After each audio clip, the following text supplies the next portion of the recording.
Good morning. My name is Audrey, and I've been working with the youth in this congregation for the last 6 years. I'm currently the lead teacher of the teenage youth group, and I'm excited to share my thoughts with you today. As a lifelong Unitarian Universalist, I really value questioning and the beauty that comes from not knowing, because it positions us to receive more from ourselves, each other, and our communities. In my job as a social worker, I get to question a lot. I bear witness and receive stories and walk alongside those who may be in pain or alone. At its best, my work feels like the work of justice making. But like many of our country's systems, the profession of social work has a long history of injustice and specifically doing harm to communities of color and by white women such as myself. I perpetuated this harm recently in an experience with a Black client. Our relationship had grown slowly as he shared with me his mistrust of white professionals and systems, and over time I did my best to hold his stories and his growing trust with care. But one day I made a mistake.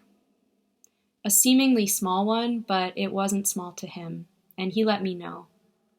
For over an hour on the phone, he expressed his anger, his disappointment, and his exhaustion at having been let down again. And I just listened and I cried and I took it in, but I was not sure what to say or do. I felt sad and ashamed and hopeless. I even considered quitting my job. I felt like, how can I be a part of a system that can evoke this much pain? But I knew that truly wouldn't help, because shame is an emotion with no purpose. So I thought, if I'm going to call myself a social worker, I think I need to hold my shame aside to see it all, the truth in the system and my role in it. I believe I have an obligation to do better and to reshape the profession for a better future with less harm. I realized I was lucky to witness the impact of this harm, because it's too often invisible to people of privilege like myself. So without any answers, I just showed up the next day, and luckily he did too. I don't know what's going to happen or if he will continue to show up for this relationship, but I know that if social work is going to evolve and heal, that I have to turn toward what is hurting. I have to stay in the conversation and keep myself accountable and keep listening. The amazing thing about our institution as Unitarian Universalists is that it listens to us.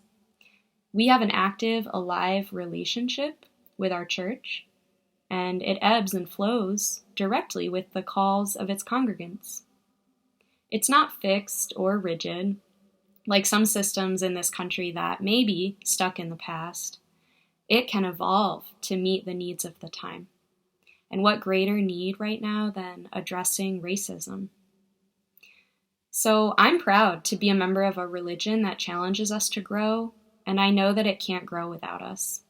We are lucky to have voices in this community that are shining a light on harm that has occurred, that is occurring, and also on a way forward with our 8th principle. We get the amazing opportunity to listen and learn and open our doors wider to a more inclusive love. The 8th principle won't solve racism, but it can set our faith on a course toward greater justice.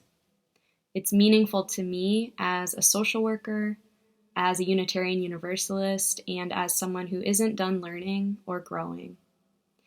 I'm inviting others to come along on this journey, and I'm excited and grateful to our beloved community for doing this work together. Thank you.